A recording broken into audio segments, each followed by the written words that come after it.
पवित्र श्रीमद् भागवत गीता, पवित्र चारों वेद, पवित्र कुरान शरीफ, पवित्र बाइबल, पवित्र गुरु ग्रंथ साहिब, पवित्र कबीर साहिब की वाणी में छुपे हुए गूढ़ रहस्य अर्थात तत्व को जानने के लिए कृपया अवश्य सुनिए जगत गुरु तत्वदर्शी संत रामपाल जी महाराज के मंगल प्रवचन। अब यदि परमात्मा ना मिलते तो हमारे जीव का विनाश 84 लाख योनियों में जाना था। अब एकदम अब रिवर्स काम हो जाएगा। पहले तो हम ऐसे जा रहे थे, अब हम ऐसे चल पड़े, और अन्य जो प्राणी शरण में नहीं आते वो ऐसे ही जा रहे हैं। तो हमारा और उनका प्रतिदिन डबल डिफरेंस होता जा रहा है। तो पुण्यात्मा, मात पिता मिल जावेंगे 184 माँ, सतगुरु सेवा बंदगी भाई फेर मिलन की ना। मात पिता तो अन्य प्राणियों की योनियों में भी हमें प्राप्त होंगे। कुत्ते बने वह मात पिता, पक्षी बने वह मात पिता, पशु बने, अन्य प्राणी बने वह मात पिता, मनुष्य बने फिर मात पिता। लेकिन सतगुरु सेवा और बंदगी यानी ये भक्ति भाई फिर मिलन की ना। आगे गए ना बावड़े रहते भी सब जा, बिन साहिब की बंदगी कहीं छोरे ठिकाना ना। जैसे मोती ओस का ऐसी तेरी आव, गरीब दास करो बंदगी बोहर ना ऐसा दाव। पहले चले गए वो तो वापस आए नहीं, उन्होंने हमें कुछ बताया नहीं, और रहते भी सब जा जो शेष बचे ये भी मृत्यु को प्राप्त होकर चले जाएंगे। और बिन साहिब की बंदगी कहीं ठोर ठिकाना ना। अब साहिब शब्द बोला परमात्मा को, परमात्मा की भक्ति बिना। अब परमात्मा कौन है? बिन साहिब की बंदगी कहीं ठोर ठिकाना ना। अब यहां साहिब शब्द बोला है अकेला, यहां परम अक्षर ब्रह्म नहीं कहा, यहां सत साहिब नहीं कहा, सीधा साहिब कहा है। साहिब माने भगवान, राम, अल्लाह, खुदा, गॉड। बिन भगवान की भक्ति कहीं ठोर ठिकाना ना। अब भगवान कौन है, राम कौन है, किसकी तरफ संकेत है, ये निर्णय अति आवश्यक है। अब राम किसे कहते हैं, प्रभु किसे कहते हैं, अल्लाह गॉड किसे कहते हैं, खुदा रब किसे कहते हैं। अब ये एक शक्ति बोधक शब्द है। इसके समझने के लिए थोड़ा सा उदाहरण हमने सांसारिक उदाहरण लेने पड़ेंगे। जैसे कोई विभाग लीजिए, किसी विभाग में ले लीजिए, जैसे तहसीलदार, उसको भी साहब कहते हैं। आगे उनके महकमे के जो डायरेक्टर वगैरह होते हैं वो भी साहब कहलाते हैं। फिर डिप्टी कमिश्नर भी साहब होता है, डीसी, कमिश्नर भी साहब, मंत्री भी साहब, और मुख्यमंत्री को भी साहब कहते हैं, स्वामी कहते हैं। प्रभु जितना वो स्वामी है, जितना मालिक है। और प्रधानमंत्री को भी साहब कहते हैं, राष्ट्रपति भी साहब कहलाते हैं। ये सभी साहब हैं, यानी स्वामी हैं। जितने क्षेत्र में इनकी जो रेंज है, ये उतने जित सत्ता है उतने ही ये राम है, उतने ही साहब हैं।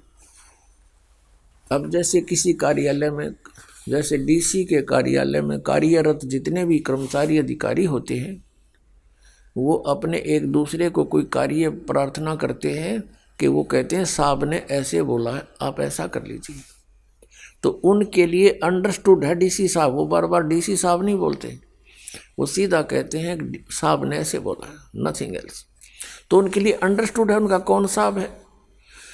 तो इसी प्रकार यहाँ आदरणीय गरीबदास साहिब जी ने जो कहा है बिन साहेब की बंदगी, तो उनका साहब अंडरस्टूड है सतपुरुष परम अक्षर पुरुष। तो यहाँ जो गरीबदास जी संकेत कर रहे हैं, तो हमारा जो साहब है हमारे लिए अंडरस्टूड है वो कि कबीर गॉड, कबीर साहब, उसको सत्य पुरुष भी कहते हैं, उसे अकाल मूर्त भी कहते हैं, उसे शब्द स्वरूपी राम भी कहते हैं। और वो सर्वशक्तिमान, वेदों और गीता में उसे परम अक्षर पुरुष, परम अक्षर ब्रह्म कहा है, सनातन ब्रह्म कहा है, आदि परमात्मा। तो यहाँ बताया है कि बिन साहेब की बंदगी कहीं ठोर ठिकाना ना। फिर क्या बताते हैं, जैसे मोती ओस का ऐसी तेरी आब, गरीब दास करो बंदगी बोहर न ऐसा दाव। सुबह आप देखते हो ओस गिरी होती है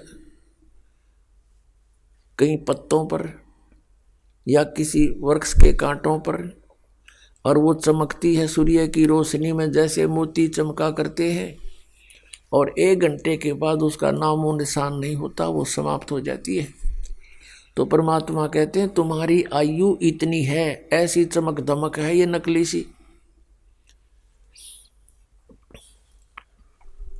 जैसे मोती ओस का ऐसी तेरी आव, गरीब दास करो बंदगी बोहर न ऐसा दाव। अब ये दाव है, ये आपका मौका लगा है, ये बार बार नहीं लगता। अब जैसे आप जी आज मनुष्य शरीर प्राप्त है आपको, और वैसे तो यहाँ सुख नहीं है, लेकिन हमने इस झूठे सुख को सुख मान रखे। परमात्मा कहते हैं झूठे सुख को सुख कहे ये मान रहा मनमोद, खुशी मना रहा है ये मूर्ख मन। 1 सेकंड में ना जाने के बिजली गिर जाए यहाँ पर, कहाँ गई वो खुशी जिसको अट्ठी और बंगले को तू अपनी मान का फूला नहीं समावे था। 1 सेकंड में मृत्यु, 6 महीने 1 साल के बाद फिर कुत्ता बनकर उस गली में वहीं सैर सपट्टा, टूक भी ना मिला उसको, अट्ठी में कोई झांखड़ भी ना दे आपको। तो पुण्यात्मा ये बातें कैन सोन की नहीं, ये कृपाड़न की है। इनके ऊपर गहनता से चिंतन करना पड़ेगा, और आपने फूंक फूंक के कदम रखना पड़ेगा इस भक्ति मार्ग में, और बहुत सावधानी बरतनी पड़ेगी, मर्यादा में रहना पड़ेगा। जैसे बच्चा खेलते समय फाउल होने का बहुत ध्यान रखता है, और वही सफल होते हैं। और खड़ा होते ही फाउल हो जाए वो कहेगा प्लेयर है, फिर वो तो मूर्ख आदमी है। तो पुण्यात्माओं आपने इस परमात्मा के खेल में प्रवेश पाया है, अब सफल होके दिखाओ, शाबाशी मिले भगवान के दरबार में। ये छोटी छोटी लालच लोभ में हम अपना जीवन बर्बाद कर जाते हैं। किसी से तम्बाकू नहीं छूटता, किसी के शराब की बीमारी ला दी, कोई कुछ और खाता है, कोई और बकवादें करता है। तो इन पर विजय पाना है, इनको हमने पराजित करना है मालिक की आड़ लेकर। वैसे नहीं हो सकता, परमात्मा की शरण में रह करके हम इन पर विजय पा सकते हैं। निर्जीव के बस का नहीं है इनके ऊपर विजय पा लेना। आज हमें मनुष्य जीवन प्राप्त है, इसमें आप सुख भी महसूस कर रहे हो, और परमात्मा कहते हैं कल मृत्यु हो जाती है 1 सेकंड में। अब परसों बता रहे थे यहीं पर एक पूरा परिवार गाड़ी में आ रहा था, अपनी कार गाड़ी में, और कोई तूड़े का भरा हुआ ट्रैक्टर जा रहा था या ट्रक था, उसके साथ दुर्घटना होगी। बराबर से उस गाड़ी की छत भी पाड़ लेगी, उसकी ट्रक की कोई बाहर निकली हुई थी एंगल से, और 5-6 बच्चों के उनके माता पिता की गर्दन काट के अलग डाल गया 1 सेकंड के अंदर।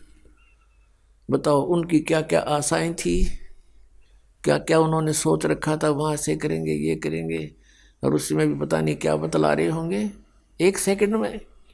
और यहाँ हम आंख मीच कर बैठे गुग्गू बनकर, और यही कोठी बंगले बनाने में अपना जीवन व्यर्थ करने लग रहे हैं, क्योंकि हमें ज्ञान नहीं था। सबसे बड़ा हानि हमारे को हो रहा था कि हमें ज्ञान नहीं था, और ये ज्ञान भगवान दे दिया, और फिर भी हम इस पर तो ना नहीं सफल होंगे, तो हमारे जैसा नालायक नहीं इस पृथ्वी पर। अब सोचने का विषय है, विचारणीय विषय है कि आप जिन कोठियों को, संपत्ति को, संतान को अपना मानते हो, ये आपका नहीं है। ये दूसरी बात है, क्योंकि हम जीव संज्ञा में हैं, ये हमारे बात समझ में आती नहीं।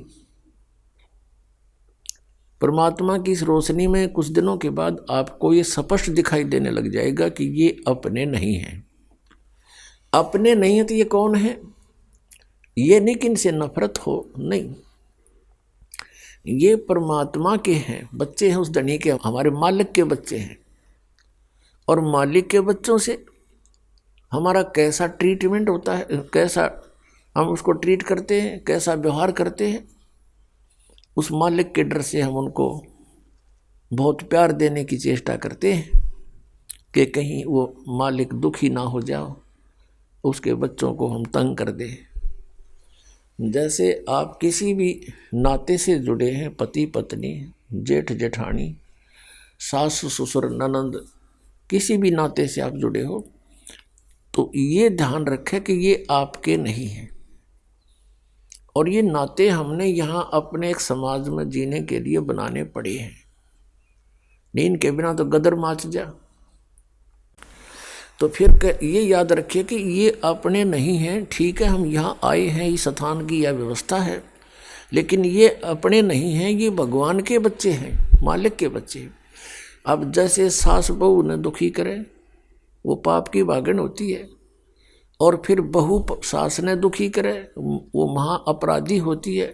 क्योंकि सास की जो आशाएं होती हैं कि मेरी पुत्र वधू आएगी, मेरी सेवा करेगी, मैंने प्यार से बोला करेगी, तो वह हर प्रयत्न करती है अपने बच्चे के विवाह करने की, कि मेरा बच्चा ब्याह जा, बेटी आवेगी, और वो फिर उसके विपरीत कार्य होते हैं, उसकी आत्मा दुखती है। तो अब हम ये भी सोचना है कि ये अपने नहीं है। ये तो आप सोचो ना सोचो या फाइनल बात है, आप मानो या ना मानो, ये तो सही है कि ये आपके नहीं। हम मानने ना माने मृत्यु होगी, हमारे मानने से ना मानने से कोई फर्क नहीं पड़ेगा, वो है एज इट इज। तो इसी प्रकार ये बच्चे, ये संतान संपत्ति आपकी नहीं है। आपका ना यकीन होता है, आप नहीं, आपकी बुद्धि अभी तक वहाँ पहुँचती है, तो वो दूसरी बात है ऐसा ही। लेकिन ये नहीं कि इनसे बिना नाता तोड़ लें, विपरीत हो जाए, नहीं, इससे भी मालिक अक्षुब्ध होगा। ये उसके बच्चे हैं, इनके साथ बहुत अच्छा व्यवहार करना है, उस परम पिता के, उस मालिक, अपने धनी के बच्चे मानकर। अब जैसे दास ने देखा कि एक कोई फैक्ट्री का मालिक था, उसकी एक पुत्री थी, 8-9 वर्ष की होगी, उसके लिए एक नौकरानी रखी हुई थी उसने, और उनकी कोठी से स्कूल विद्यालय उस लड़की का घनी दूर नहीं था, 1000-2000 फुट था बस। मतलब यहाँ से सड़क हो, इसे थोड़ा दूर लगा लो, तो उसके लिए कोई ऐसा व्हीकल भी नहीं लगाया उसने, वो पैदल चली जाती थी। वो नौकरानी गर्मियों के दिनों में उस मालिक की बेटी पर छाता रखती थी छोटा सा, और स्वयं धूप में चलती थी। उसको सुबह तो इतनी गर्मी नहीं होती थी, आते समय से वो ऐसे छाता करके लाती थी उसके ऊपर, और जो उस मालिक ने उसको पैसे देती थी, दिया जाता था महीने का खर्च, तो उसके भोजन का, पानी का, उसके कपड़ों का, जूतों का, पॉलिश का, वो सारा वो उन पैसों से ही वो उस बच्चे पर लगाती थी। और जिस दिन उसको नौकरी से निकाल दिया, उसने झांका नहीं उस मालिक की कोठी की ओर, न उस बेटी की ओर, क्योंकि उसकी थी नहीं, उसका उसमें कोई मोह नहीं, उसको पता था कि मेरी नहीं है। लेकिन ये भी पता था ये मालिक की है, इसकी सेवा में कमी नहीं रहनी चाहिए। तो ऐसी पुण्यात्माओं आपने अपने आप को ढालना पड़ेगा। यदि यहाँ जीना ठीक चाहते हो और सतलोक जाना चाहते हो, इस तरह आपके मन को इस सच्चाई से जोड़ना पड़ेगा। यह सत्य है और हम सत्य मान रहे हैं असत्य को, क्योंकि हम बच्चे हैं, बालक हैं, बुद्धि हमारी बाल बुद्धि है। अब परमात्मा की रोशनी में इस ज्ञान से हमारी बुद्धि उठेगी और फिर हम ये चिंतित हो जाते हैं जैसे हम मर गए तो बच्चों का क्या होगा, अब मृत्यु तो पता नहीं कब किसकी हो जाए। तो मरते समय फिर मनमाना काल का यूं भी दाव लग जा कि आपके छोटे बच्चे हैं, कोई 20 वर्ष का, कोई 25 वर्ष का, अभी क्या होगा। तो पुण्यात्माओं, कल आपको बताया था, पहले भी बताते रहते हैं कि परमात्मा ने जिस भी बच्चे की किस्मत में जो लिखा है वो अवश्य मिलेगा, चाहे माता पिता जीवो चाहे मरो, उसको वो प्राप्त होगा ही होगा। इस दास का बिटर एक्सपीरियंस है। ऐसा देखा हमारे रिश्तेदारी में, एक छोटे छोटे बच्चों का पिता मर गया और वो रो रहा था मरते समय, हाय मेरा क्या, मेरे बच्चों का क्या होगा, मेरे बच्चों का क्या। हम भी दुखी थे उस बात से, सचमुच इनका क्या होगा, जब तक इस दास को उपदेश प्राप्त नहीं हुआ था। अब वो तो होना था, हो गया, साल 6 महीने रो पीट के अपना सेट हुए और यहाँ कोई विकल्प नहीं। अब ये दास देखता है भाई जीवित थे और जो जिनका पिता मर गया था, आज वो बच्चे उनसे 21 हैं, हर्ष अतिथि। तो इस दास को जब नाम उपदेश हुआ, ये घटना घट चुकी थी। इस तरह की बातें फिर दास को याद आई और फिर परमात्मा के चरणों में समर्पित हुए। उसी समय कुछ एक ऐसी घटनाएं समाचार पत्रों में, क्योंकि पहले तो हम पढ़ते थे कोई भी कथा, एक वैसे सुन लिया फलाना मर गया, एक्सीडेंट हो गया, लेकिन फिर कलेजे में रखी जाती थी ये बातें जो हम सुना करते थे। एक रोहतक के अंदर एक बैंक मैनेजर था, स्टेट बैंक ऑफ इंडिया का। उसने बैंक लोन लेकर के कुछ अपना संपत्ति जोड़ करके 3.5 लाख रुपए की कोठी बनाई और सन 1983 की बात है। उस समय की 3.5 लाख आज 35 लाख होंगे, ज़्यादा कह दूँ तो वो भी कम रहे। और बहुत अच्छा उस सेक्टर के अंदर देखने योग्य थी कि वो कोठी बनी है तो वो बनी है। उसकी मुहूर्त करनी थी, उसने सब रिश्तेदार बुला रखे, वो जंतर मंतर करनी है, उसके मुहूर्त करनी है बुला रखे, और गुट्टी सूटी लानी है मित्र बुला रखे कि एक भाई पंडित जी कर लिया अपने लटोटर पटोटर से, फिर अपना गुट्टी लावांगे, जश्न मनावांगे। अब उस समय उसने कुछ वस्तु लानी पड़ेगी बाजार से। सुबह मुहूर्त से 1 घंटा पहले स्कूटर उठाकर, 2 व्हीलर स्कूटर, और लेने गया था सामान। मेडिकल मोड़ के पास एक 2 व्हीलर से 2 व्हीलर टकरा गए, स्कूटर से स्कूटर, और वहीं गिर गया। कनपट्टी लगी फुटपाथ पे और लगते मर गया। अब चाट ले उस 3.5 लाख की कोठी ने। अब कुत्ता बनकर सैर सपट्टे करेगा वहीं पर, और उसने कोई घुसन ना दे उसमें। तो इस तरह की जो घटनाएं घटी वो इस दास के हृदय में दरी गई। फिर धीरे धीरे परमात्मा की दया हुई, परमेश्वर ने आशीर्वाद दिया, गुरुदेव ने उपदेश दिया, वो नाम देने का आदेश दे दिया, दीक्षा देने का। दास ये सर्विस करता था। सर्विस के दौरान ही सैटरडे संडे को सत्संग करने लगा। 2 वर्ष, सन 1994 में इस दास को नामदान करने का आदेश हुआ। फिर देखा वर्कलोड बहुत हो गया, रजादाता की बहुत भक्त होने लगे, सत्संग बहुत बढ़ गए। दास सर्विस करता था, junior engineer civil, Haryana state की। नौकरी त्याग दी। एक ही काम हो सके था, या तो परमात्मा का आदेश पालन हो सकता है या फिर वो दूसरी नौकरी हो सकती थी। तो उसमें नौकरी त्यागने से पहले मन में बहुत विकल्प संकल्प उठे, बच्चों का क्या होगा, कहीं भूखे ना मर जाएं। फिर परमात्मा प्रेरणा देता कि यदि कल तेरी मृत्यु हो जाती है, तू क्या ठेकेदारी लिए बैठा है, इनका पालन परमात्मा ही करेगा।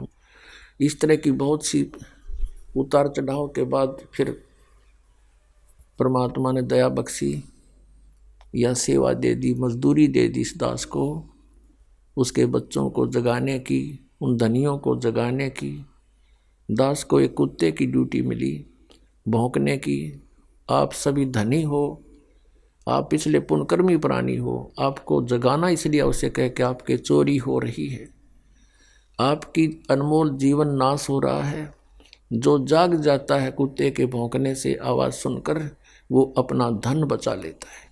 और जो उस समय भी गफलत कर जाता है, सोता रहता है, तो सुबह वो देखता है तो उसका बहुत लॉस हो चुका होता है। तो पुण्यात्माओं, ये वो शुभ दिन है, ये शुभ अवसर है जिसके उपलक्ष्य में ये 5 दिवसीय समागम किया गया।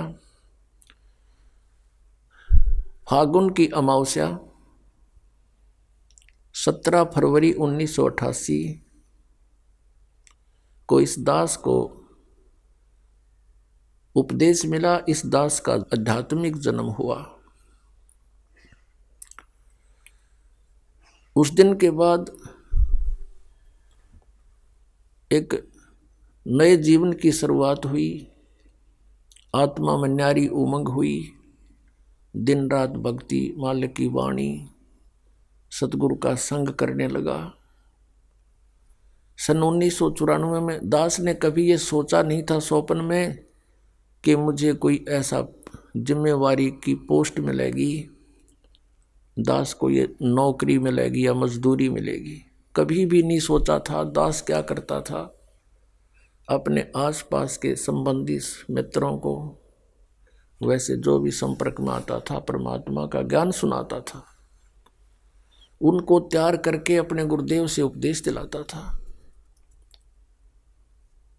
सन 1994 के अंदर गुरुदेव ने, मैं कुछ भक्तों को नाम दिलाने लेकर गया था, ऐसे बैठे थे बरंडे में, सामने सैकड़ों भक्त विद्वान थे। उस समय मेरे पूज्य गुरुदेव जी की आयु लगभग 105-6 वर्ष की हो चुकी थी और इतना सुंदर चेहरा था, लाल शरीर था। 104 वर्ष की आयु में उनका चेहरा देखने योग्य था, वृद्ध अवश्य हो गए थे। और एकदम कहा कि रामपाल इधर आ। मैं बहुत पीछे बैठा था, दास की हिम्मत नहीं होती थी उनके सामने, क्यों डर लगता था कि सतगुरु के दरबार में मेरी थर थर कांपे दे और ना जाने किसी बात पर मारा टूट ना जावे दे, कोई ऐसी गतिविधि ना हो जाए जिससे गुरु जी क्षुब्ध हो जाए। इसलिए दास बहुत डर कर रहता था। नाम देने वाले आगे बैठे थे, दास बहुत पीछे बैठा था। और भी बहुत से नाम लेने वाले, दीक्षा लेने वाले आए हुए थे और दास भी 5-7 को लेकर गया था, वो भी उन्हीं में विराजमान थे। मुझे पुकारा, में आगे चला गया, बैठ जा, और कहा कि आज के बाद तू उपदेश दिया करेगा। और वहाँ उपस्थित सैकड़ों तो उपदेश लेने वाले थे और भी बहुत उनके पुराने शिष्य भी थे। सबसे बोल दिया कि आज के बाद मैं किसी का गुरु नहीं, और ये सब के गुरु हैं, इनसे दीक्षा लो। मैं एकदम घबरा गया, कति पसीने आ गए दास के, और वो तो अंतर्यामी थे। मैं इस चीज़ से डर गया कि इतने जिम्मेवारी की चीज़ कदे दादा ने करी ना, पड़दादों ने करी नहीं, कि तो देखा नहीं, अनुभव नहीं ऐसा। वो तो अंतर्यामी थे, समझ गए कि चिंता ना करना, तेरे साथ रहूँगा, तेरे साथ मेरा आशीर्वाद सदा बना रहेगा। और फिर कहा कि विश्व में तेरे समान संत नहीं होगा। ये सब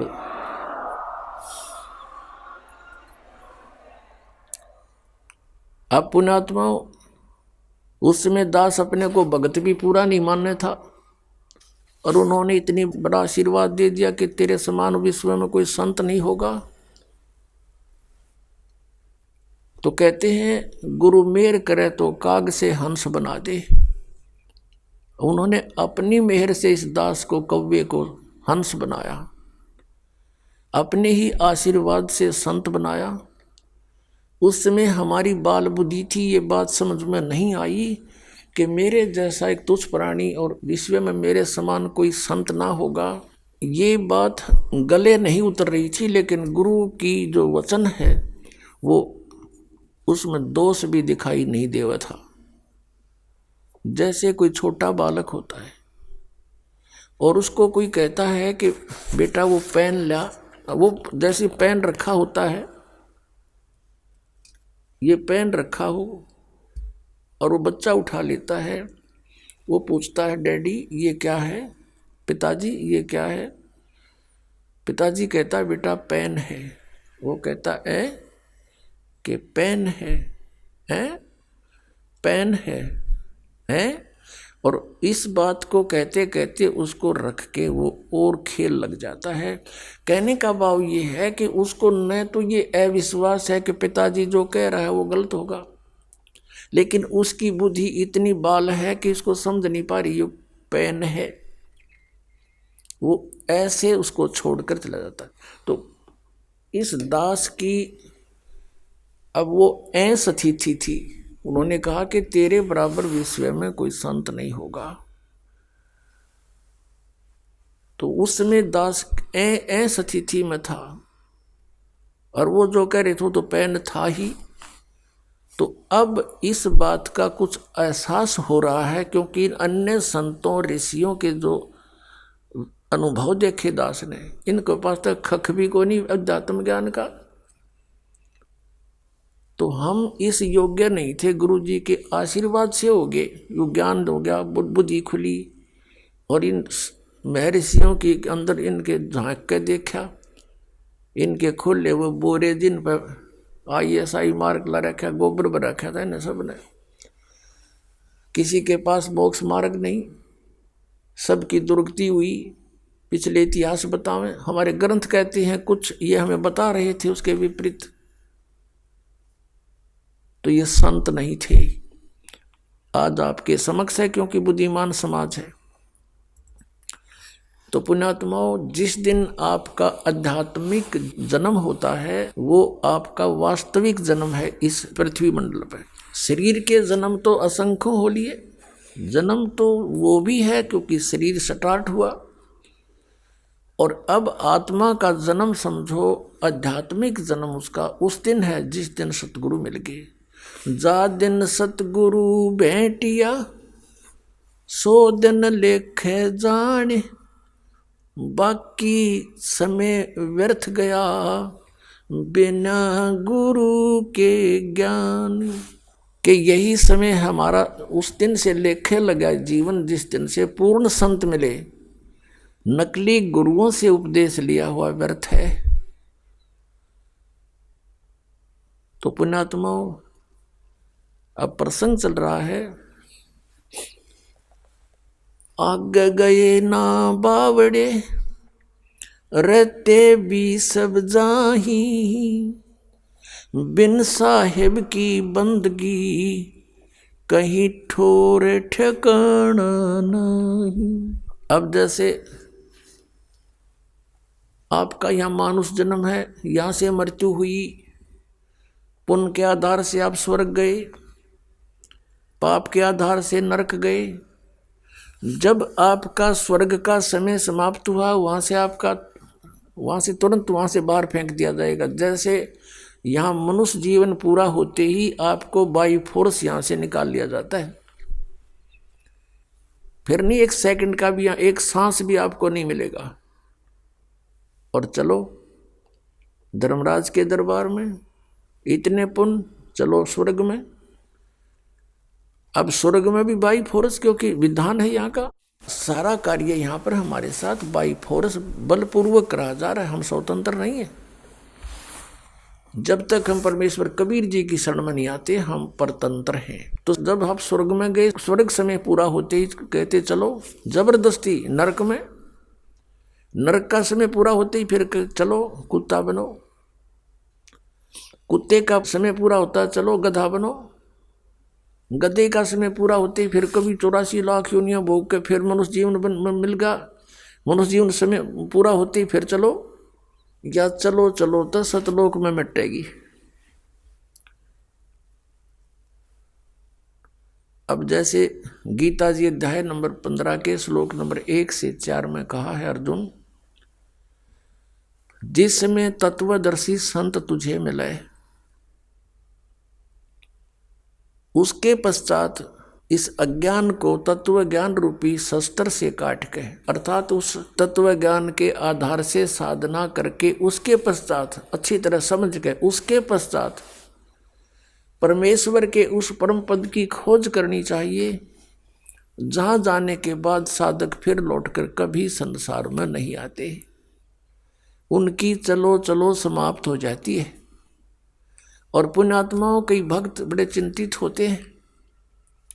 और मुझे तो एक बहुत बड़ा आश्चर्य है कि राधा स्वामी पंथ और धन धन सतगुरु पंथ, जय गुरुदेव पंथ, अंसा देश वाला का पंथ, ये बाल योगेश्वर सतपाल जी का और किसी का भी देख लो, सब कहते हैं भगवान निराकार है वहाँ पर सतलोक में। जैसा भी ये सतलोक जानते हैं, प्रकाश ही प्रकाश है, चेतन ही चेतन है, आत्मा उसमें ऐसे जाकर मिल जाती है जैसे बूंद समंदर में। बड़े आदमियों, ये कोई थ्योरी हुई थारी, ये कोई बात हुई? अरे परमात्मा के लिए हम भटक रहे हैं, परमात्मा से मिलेंगे, उनके दर्शन होंगे। तो अगर परमात्मा वहां नहीं है फिर फायदा क्या? अब जैसे ये तो पता नहीं कैसा ये झुंड वहां रुका हुआ है इन अज्ञान आधार पर कि वहां भगवान है नहीं, प्रकाश ही प्रकाश है, उसमें जाकर समाप्त हो जाएंगे। लेकिन एक आम विवेकशील व्यक्ति भी इस बात को सोचता है। जैसे एक भक्त ने प्रश्न किया, कहने लगा जी वहाँ सतलोक में तो बताओ है कुछ भी को नहीं, मैंने सुना इनसे कईयों से ज्ञान सुना है कि वहाँ सतपुरुष वो परमात्मा तो है नहीं, प्रकाश ही प्रकाश है, तो हम को नहीं जाओ प्रकूट है, वहाँ क्या करेंगे फिर? जहाँ कुछ भी नहीं है वहाँ दिल लगे नहीं। एक ने तो यहाँ तक कहा, फिर उसको मैंने समझाया भाई बात सुन, वहाँ सब कुछ है, वहाँ हरे भरे बाग बगीचे हैं, सदाबहार वृक्ष हैं, फलदार वृक्ष सदाबहार हैं, और वहाँ पर काजू किस्म सेब संतरे सब सदाबहार है, वहाँ कोई काम नहीं है, कोई कार्य नहीं करना पड़ता। पुण्यात्मा काम कौन करके पर्सन है? आजकल हमने कितनी सुविधाएं कोशिश कर ली बनाने की, रिमोट से टीवी चला, रिमोट से सब कुछ गेट खुल जाते हैं, बंद हो जाए रिमोट तय। हम सभी व्यक्ति नो सोचें, कम से कम काम करें और सुविधा घनी हो, तो ये हमें सतलोक में प्राप्त थी। और हम चाहते मरा नहीं और मरांगे डेफिनेट, तो ये सुविधा यहाँ नहीं, हमें सतलोक में थी। हम चाहे बुढ़ा ना हो, हमारा सुंदर शरीर है। कई तो ऐसे लीडर देखे हैं, नेता और अभिनेता अपनी वो कराते हैं सर्जरी युवा दिखण खातिर। ये मन की टेंडेंसी है, बस की बात नहीं। एक 82-80 साल की बुढ़िया, और नो कह दिया उसको बुढ़िया इधर खड़ी हो जा, नो कहते ना बुढ़ी दिखूँ मैं, और दांत भी नहीं उसका, तेरा गजब हो, और बुढ़ी कद दिखेगी फिर? मतलब कहने का भाव यह है कि हम बुढ़ापा स्वीकार करना नहीं चाहते और मृत्यु पसंद नहीं। तो इसका कारण क्या है कि हम सतलोक में थे, वहाँ ये दोनों रोग नहीं थे। गीता जी अध्याय नंबर 7 के श्लोक 29 में कहा है कि अर्जुन, जो उस तत्ब्रह्म की भक्ति करता है जो जरा और मरण से छूटने के लिए, जरा माने बुढ़ापा और मरण माने मृत्यु, इसके छूटने के लिए जो प्रयत्न करते हैं वो तत्ब्रह्म से, सारे दात्म ज्ञान से और सभी कर्मों से परिचित हो चुके हैं। वो इस संसार की किसी वस्तु की डिमांड नहीं रखते। तो जरा और मरण तो सतलोक में समाप्त होगा, तो उसके लिए तत्वदर्शी संत की खोज करनी। वो तत्वदर्शी संत जो बतावे उसके आधार से भक्ति करने वाले को फिर वो सुविधा प्राप्त होती है, सतलोक प्राप्त होता, जहाँ जाने के बाद फिर कभी मृत्यु नहीं होती। अब गीता जी अध्याय नंबर 8 के श्लोक नंबर 1 में अर्जुन ने पूछा था कि वो किम तत्ब्रह्म, जो आपने 7वें अध्याय 29 में कहा है, तो गीता ज्ञानदाता ने तीसरे श्लोक में उत्तर दिया 8वें अध्याय के गीता जी में कि वो परम अक्षर ब्रह्म है। तो यहाँ प्रसंग फिर हम उसी स्थान पर आते हैं कि उस व्यक्ति को बहुत समझाया हमने कि वहाँ पर सारी सुविधाएं उपलब्ध हैं, वहाँ दूधों की नदी बहती है, वहाँ दूध खराब नहीं होते, वहाँ ऐसा आहार है। फॉर एग्जाम्पल जैसे यहाँ गंगा का जो जल है ये सतलोक से आया हुआ है, ये इस काल के लोक का नहीं है। तो इससे ही आप आइडिया लगा सकते हो इस गंदे लोक में भी ये खराब नहीं होता जल, से 10-100 वर्ष रखो इसको कहीं बोतल में। और आपको एक प्रमाण देते हैं जो हम यहाँ एक कुंभ रखते हैं जो पाठ करते हैं, और पाठी ठीक ढंग से इसका पाठ करते हैं स्वच्छ आत्मा से, तो वो जल उस मालिक की, उस सच्चिदानंद घन ब्रह्म की वाणी के उच्चारण से उसमें इतनी ताकत है परमात्मा की वाणी में कि वो जल गंगा जल से भी श्रेष्ठ बन जाता है। हमारे पास सन 1995 का एक बोतल में जल रखा है, एक बहन के घर रखा था, हम सत्संग क्या करते गाँव गाँव में, नगर नगर में जाके, तो उसके पास रखा था एक बोतल में, लगभग वो 2-3 किलो की होगी। और वो कहने लगी जी हमारे पास वो मंत्र वो रखा है जल, उसका क्या करूं। ये सन 2009 में उसने दिखाया, 1994 का 15 साल का जल एज इट इज रखा है, न्यू का उसमें कित कण भी नहीं किसी वस्तु खराब होने का। तो कहने का भाव ये है कि ऐसे पदार्थ हैं वहाँ पर, वो कभी व्यर्थ नहीं होते। नदी बहती है, दरिया बहते हैं, सरोवर भरे हैं दूध और दही सभी प्रकार की मेवा के। तो मैंने उससे कहा कि वहाँ सारी सुविधाएं हैं। तो वो कहने लगा जी मैं तो बिल्कुल नहीं मानूं, मैं आपका उपदेश नहीं लूँ। भाई क्यों नहीं ले हुए कि ये ज्ञान जो आप बता रहे हो आज तक किसी ने नहीं बताया, और आपकी बात सारी सच्ची दिखे क्योंकि प्रमाणी से बताओ। लेकिन आत्मा मेरी फिर भी नहीं मानती कि वहाँ कोई होगा, क्योंकि आज तक किसी ने यह बात बताई है कोई नहीं, और बताई नहीं तो फिर भक्ति किसने करी होगी, और भक्ति नहीं करी तो वहाँ गया कौन होगा। मैं तो ना जाऊँ क्योंकि मैं हूँ धुन का पक्का, वो कह रहा था, और मैं जिस काम के लगता हूँ मैं पक्का पूरा करके छोड़ दिया करूँ, और मेरी धुन लागी तो मैं भक्ति करूँगा गणी। मुझे चिंता है कि कहीं मैं वहाँ पहुँच जाऊँ और कोई भी ना पावे, मेरा जी ना लागे, मैं ना जाऊँ कती भी। मैंने कहा भाई एक बात बता, मान ले तेरी या मृत्यु हो जा और तू कुत्ता गधा सुअर बनेगा, फिर के जी लग गया न, बोला जड़ घूमते फिरते तो दिखे जाएंगे, कोई बात ना, गधा से ही। तो हमारी इतनी टेंडेंसी, इतनी वृत्ति गिर गई कि हम इस लोक को इतना पसंद करते हैं कि यहाँ यहीं ठीक से चाहे कुछ भी हो जाए। इसका कारण क्या है? इसका कारण अज्ञान है, और वो स्थान अभी तक किसी को पता नहीं था। आइए अब हम उन श्रद्धालुओं के अनुभव जानते हैं जो जगत गुरु तत्वदर्शी संत रामपाल जी महाराज जी से दीक्षा प्राप्त कर चुके हैं तथा उनके द्वारा बताए गए भक्ति मार्ग पर चल रहे हैं। नमस्कार सर। नमस्कार सर। सर क्या नाम है आपका? मेरा नाम बलबीर सिंह कुंडू। बलबीर जी कहाँ से हैं आप? मेरा गांव पावड़ा, जिला हिसार और स्टेट हरियाणा। बलबीर जी क्या काम करते हैं आप? मैं रिटायर्ड एसएस मास्टर हूं। बलबीर जी संत रामपाल जी महाराज से नाम दीक्षा आपने कब ली? मैंने संत रामपाल जी महाराज से नाम दीक्षा 9/2/2006 को ली थी। संत रामपाल जी महाराज से नाम दीक्षा लेने से पहले आप क्या भक्ति साधनाएं करते थे? मैं किसी प्रकार की भक्ति नहीं करता था। पहले तो थोड़ा बहुत देवी देवताओं का मानता था, लेकिन धीरे धीरे मेरा इनसे विश्वास उठता गया और मैंने सारी जो है नि देवी देवताओं की भक्ति छोड़ दी। केवल मैं शिव की उपासना थोड़ा बहुत नाम लेकर के करता था, वैसे मैं किसी मंदिर मस्जिद में नहीं जाता था। सर संत रामपाल जी महाराज की शरण में आप कैसे आए? कैसे पता लगा संत रामपाल जी महाराज के बारे में आपको? हाँ सर, संत रामपाल जी महाराज की शरण में आने से पहले, मेरे आने से पहले मेरे भाई जो छोटे हैं वो हिंदी पोस्ट पर मेरे स्कूल में रहा करते थे और समाज में भी जिक्र चलता था, वो कहते थे संत रामपाल जी महाराज से नाम दीक्षा ले लो, वो पूर्ण संत आए हुए हैं। मैं ये कहता था मुझे ज़रूरत नहीं है नाम दीक्षा लेने की, क्योंकि मैं किसी प्रकार का झगड़ा ही नहीं करता हूँ, तो वकील करने की मुझे क्या ज़रूरत है। ऐसे में तर्क दे करके उनको अवॉइड कर देता था।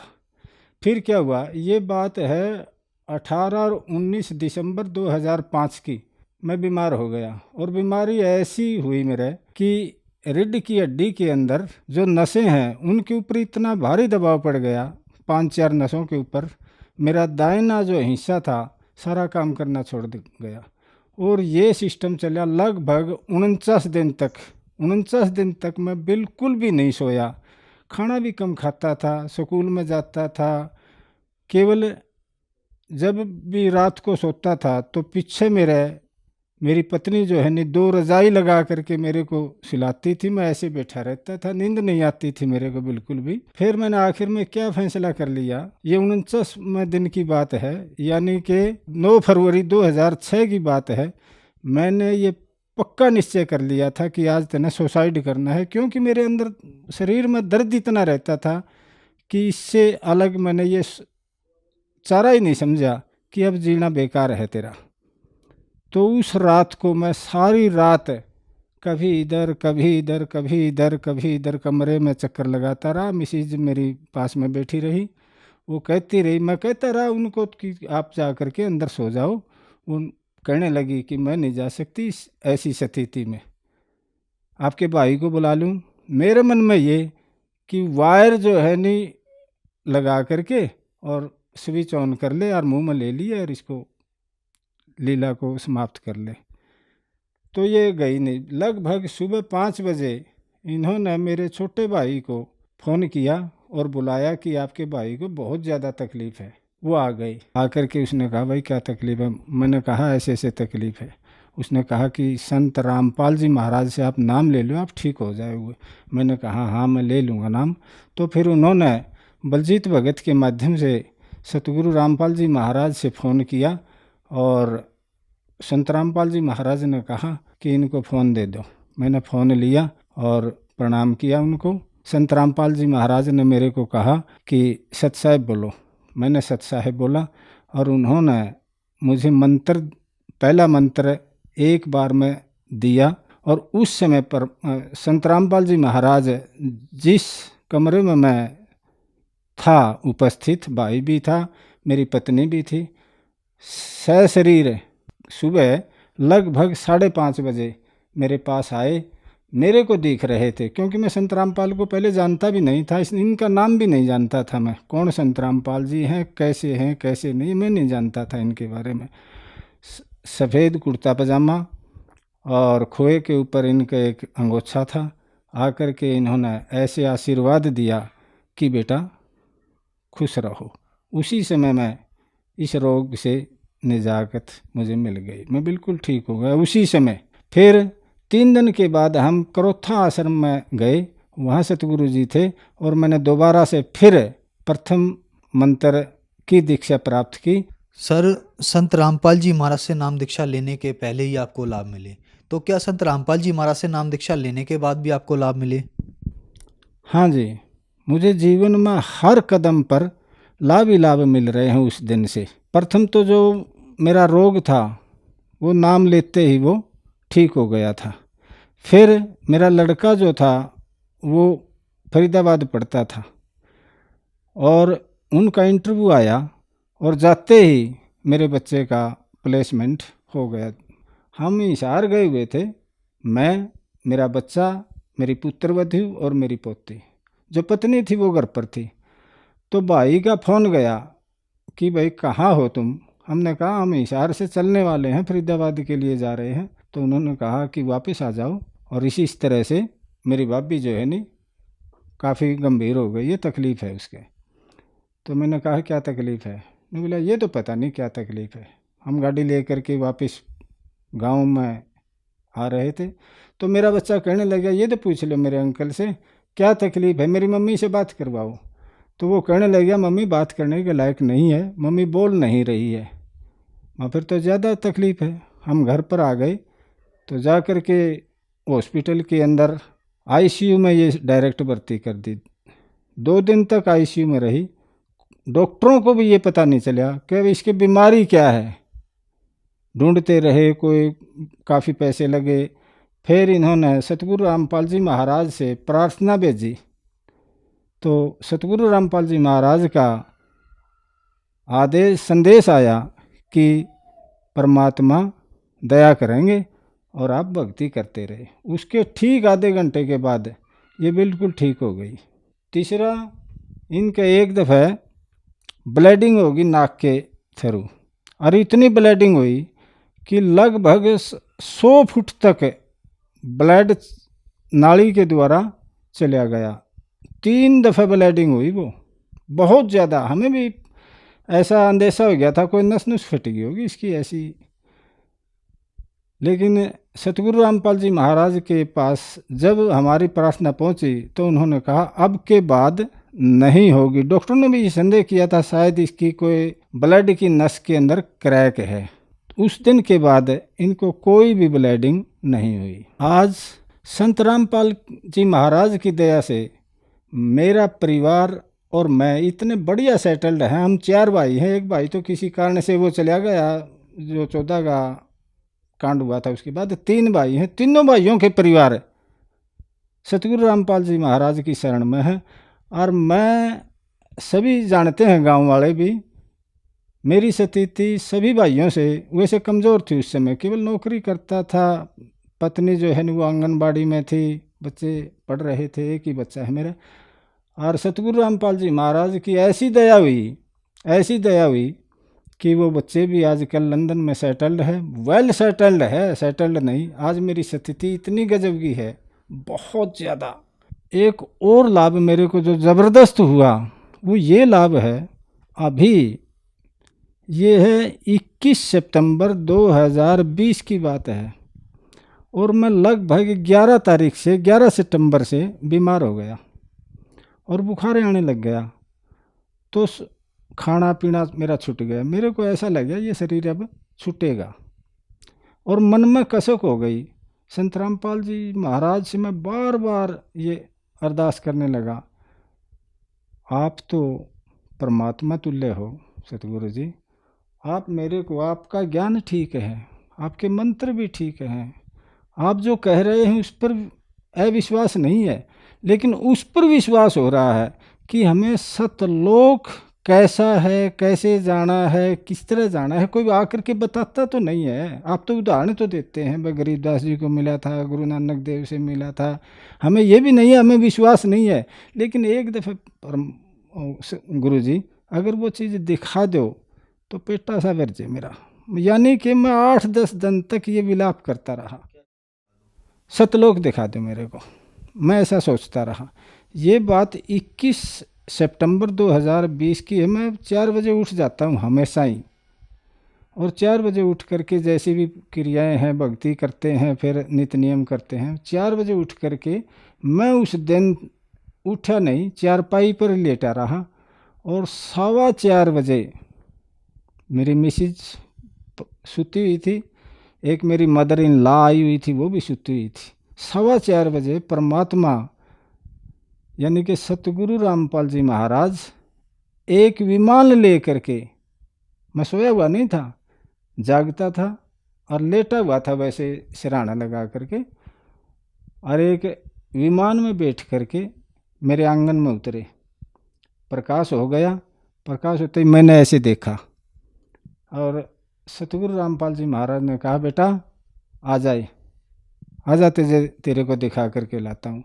मैं तुरंत वो शरीर जो मेरा शरीर था उसमें से बाहर निकला। और वो मैंने कैसे पता चला, मैं जब विमान के पास गया तो मैंने पीछे की ओर मुड़ करके देखा। मैंने देखा कि तेरा शरीर तो चारपाई पर पड़ा हुआ है, और मेरा ये मन में जैसे कि अब तेरा शरीर छूट गया यूँ, और तने सतलोक चलना है। ये सतगुरु जी महाराज, रामपाल जी महाराज आ गए और तेरे को ले करके जा रहे हैं। मैं जा करके उस विमान में बैठ गया। ना उसमें कोई कुर्सी लगी हुई थी, ना कोई गलीचा लगा हुआ था। उसके पीछे कबीर साहब बैठे थे, छोटी छोटी दाढ़ी थी और ऊपर टोपी थी, मुकुट ऊपर था उसके ऐसे, और इसी प्रकार से संत रामपाल जी महाराज आगे बैठे हुए थे। उनकी भी टोपी ऐसे थी, सामने मुकुट सा लगा हुआ था, और मैं उनके बीच में जा कर के बैठ गया। जो कबीर साहब थे वो मेरे से बोले नहीं, वो मुस्करा रहे थे। और सतगुरु रामपाल जी महाराज ने कहा, बेटा चल, आज तेरा जो शंका निवारण करने के लिए मैं आया हूँ और तेरे को सतलोक दिखा करके लाऊंगा। वो विमान उड़ गया उसी समय मेरे आंगन से, और न तो मेरे को कोई झटका लगा, ना मैंने कोई हवा का झोंका लगा, और वो इतनी स्पीड गति से चल रहा था। विहंगम जो पक्षी कहते हैं ना सतगुरु रामपाल जी महाराज कि विहंगम गति से है ये आत्मा वहाँ पर जाएगी। तो जब ये ब्रह्मलोक सरपुरुष का लोक समाप्त हुआ तो सतगुरु रामपाल जी महाराज ने कहा, देखो बेटे मैं बताता हूँ नहीं, ये इस कसाई का बाड़ा है, यहाँ तक है ये इसका लोक यहाँ समाप्त होता है। फिर अक्षर पुरुष का लोक आया। अक्षर पुरुष के लोक के अंदर भी यही सृष्टि हमें देखने को मिली। बाकी और मैंने ना तो उतारा, मैं ना कोई विशेष चीज़ दिखाई। हाँ, ये सृष्टि बसती हुई जरूर देखी। संत रामपाल जी महाराज ने मेरे को ये बताया, ये बेटे जो मैं बताता हूँ ना तुम्हें, ये अक्षर पुरुष का लोक है। अक्षर पुरुष के लोक को पार करके पहले ही संकेत सा कर दिया था सतगुरु रामपाल जी महाराज ने, अब सतलोक आने वाला है। सफ़ेद पहाड़ थे, बिल्कुल सफ़ेद। उन पहाड़ों के ऊपर से जब हम गुजर करके गए, सतगुरु रामपाल जी महाराज, मैं था और कबीर साहब जो पीछे बैठे हुए थे, हम तीनों ही बैठे हुए थे उस विमान के अंदर। जो ही विमान नीचे उतरा वहाँ का दृश्य देख करके मैं चकित रह गया। हर चीज़ सफ़ेद थी, हर चीज़ सफ़ेद थी। पहाड़ सफ़ेद थे, मकान इतने बड़े बड़े थे कि वे भी सारे सफ़ेद थे। वृक्ष थे, वे भी इतने सफ़ेद थे, बहुत ज़्यादा सफ़ेद थे। जो ज़मीन थी वो भी बहुत ज़्यादा सफ़ेद थी। और मेरा शरीर में देख रहा था, विमान में बैठा बैठा हुए देख रहा था, ये क्या हो गया तेरे, जबकि तू तो बुजुर्ग आदमी था, सिर से भी गंजा था। और वहाँ विमान में बैठते ही मेरा शरीर ऐसे हो गया जैसे रूह का होता है। वो सतगुरु रामपाल जी महाराज का शरीर को मैं देख रहा था और कबीर साहब के शरीर को भी मैं देख रहा था। ऐसा ही शरीर मेरा हो गया। जब वहाँ गए सतलोक के अंदर तो हमें देखने के लिए बहुत सारी हंस आत्माएं हमारी ओर दौड़ करके आई। जैसे बच्चे दौड़ करके आते हैं, किसी गांव में हाथी आ जाए और उसको देखने के लिए बच्चे आते। लेकिन मैंने देखा ध्यान से कि उनके पाँवों की आवाज़ मेरे तक नहीं पहुंच रही थी, यानी कि उनके पाँव ही नहीं टिक रहे थे ज़मीन पर, ऐसा महसूस हो रहा था। और ज़मीन ऐसी थी जैसे बहुत गजब का मखमली सफ़ेद मखमल हो, ऐसी ज़मीन थी। वे आकर के मिले मेरे से, सफ़ेद उनके बिल्कुल कपड़े थे, चट्टे कपड़े। महिलाएं भी थी, वो महिलाएं एक तरफ हो गई और जेंट्स एक तरफ थे। मेरे भी वही कपड़े थे। उनकी हाइट जो है ना 20-25 फुट लंबी थी, मेरी हाइट भी इतनी थी। और सतगुरु रामपाल जी महाराज और कबीर साहब उस विमान में बैठे हुए मुझे देख रहे थे। कबीर साहब तो हंस रहे थे। और जब उन भगत आत्माओं ने मेरे से बात की तो वो कहने लगे, आगे भाई साहब, आगे भाई साहब, बहुत दिनों के बाद आए हो, इतने दिन लगा दिए, आगे भगत जी, ऐसे बोल रहे थे। और वो सतगुरु रामपाल जी महाराज कह रहे थे ये परमानेंट नहीं आया है, अभी इसका जो संदेह था उसका निवारण करने के लिए मैं इसे सतलोक दिखाने के लिए आया हूँ। फिर वो कहने लगे, मेरे को गाफियों मिल रहे थे मेरे से ऐसे सारे, वो लगभग 700-800 कम से कम जेंट्स थे इतने, बाकी लेडीज थी। वो कहने लगे चलो घर चलते हैं। तो सतगुरु रामपाल जी महाराज कहने लगे, नहीं इतना टाइम नहीं है इसके पास, घर नहीं जाएगा ये, अब इसने वापस जाना है। शायद मैंने, सतगुरु रामपाल जी महाराज ने नहीं कहा, मैंने ये विचार किया कि मेरा विमान सतगुरु रामपाल ने वहीं उतारा जहाँ मेरा पुराना सतलोक में स्थान है, निवास स्थान था। क्योंकि वे सतलोक की हंस आत्माएँ मेरे को जानती थी, इसलिए मैंने ये महसूस हुआ कि मेरा मकान भी यहीं कहीं है। मेरी इतनी हिम्मत नहीं हुई। सतगुरु रामपाल जी महाराज जैसे कहते हैं, मैंने अपना शीश उनके चरणों में रख दिया। लगभग मैं सतलोक के अंदर 45 मिनट तक उन भगत आत्माओं से मिलता रहा। फिर सतगुरु रामपाल जी महाराज ने कहा, बेटा तेरा शंका निवारण हो गया दूर, अब टाइम ना लगावे। ये मेरा सपना नहीं था, ये वास्तव में मैं वैसे लेटा हुआ था और बिल्कुल साइंस में था, जागता हुआ था मैं, क्योंकि मैं 4 बजे उठ जाता हूँ। ये बात 4:15 बजे की है, ये सपने की बात नहीं है। बात महसूस हुई, ये भक्ति भी बढ़िया है, ये मंत्र भी बढ़िया है और ये गुरु जी भी बढ़िया है। और जो बता रहे हैं सतलोक के अंदर, हम वहाँ के निवासी हैं, हमारे वहाँ मकान है, हमारे बहन भाई हैं, परिवार है, घर है, सारी वहाँ पर यों की यों है जैसा सतगुरु रामपाल जी महाराज बता रहे हैं। सर, हम आपसे पूछना चाहते हैं, आप एक एजुकेटेड पर्सन हैं, आप टीचर हैं, और संत रामपाल जी महाराज का आर्य समाज का लंबे अरसे से विवाद चलता आ रहा है। आर्य समाज से जब हमने बात करने की कोशिश की तो वो ये कहते हैं कि संत रामपाल जी महाराज की तरफ से महर्षि दयानंद और सत्यार्थ प्रकाश पे विवादित टिप्पणियां करते रहते हैं। तो सर, अभी हमने यही देखा है कुछ वर्षों से कि आर्य समाज के पदाधिकारी भी और आर्य समाज के काफ़ी लोग संत रामपाल जी महाराज से जुड़े हैं। तो सर, ये क्या कारण है? क्या संत रामपाल जी महाराज विवादित टिप्पणियां करते हैं या सच्चाई कुछ और है? क्या कारण है इसका?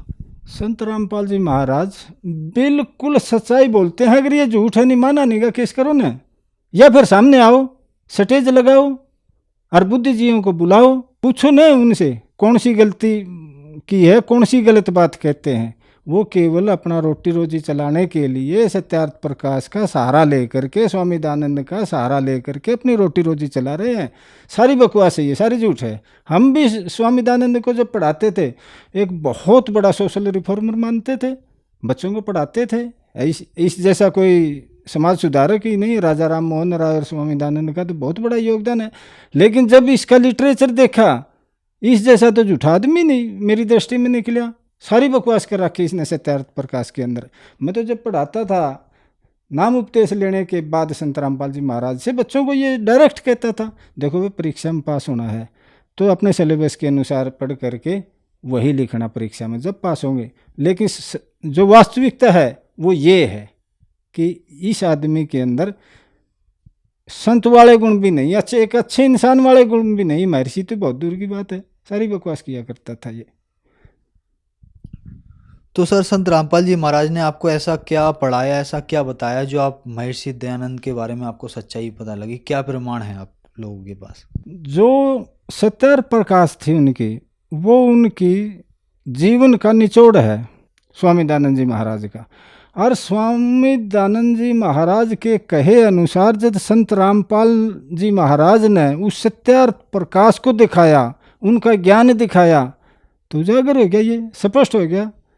वो वेदों को समय लिखते हैं, वेद पढ़ो और वेद पढ़ाओ, वेद ही सत्य हैं। जबकि सत्यार्थ प्रकाश के अंदर किस वेद का तो बिल्कुल अंश मात्र भी उल्लेख नहीं है। जो स्वामी दयानंद जी महाराज ने सत्यार्थ प्रकाश के अंदर जो लिखा है वो टोटली वेदों के विरुद्ध है, मिलता ही नहीं। ये तो ये कहता है कि वेद जो है नहीं सूर्य पर भी पढ़ाए जाते हैं, दूसरे ग्रहों पर भी वेद है, जबकि वेद का तो उसको ज्ञान ही नहीं है। धन्यवाद सर। सत्सा है।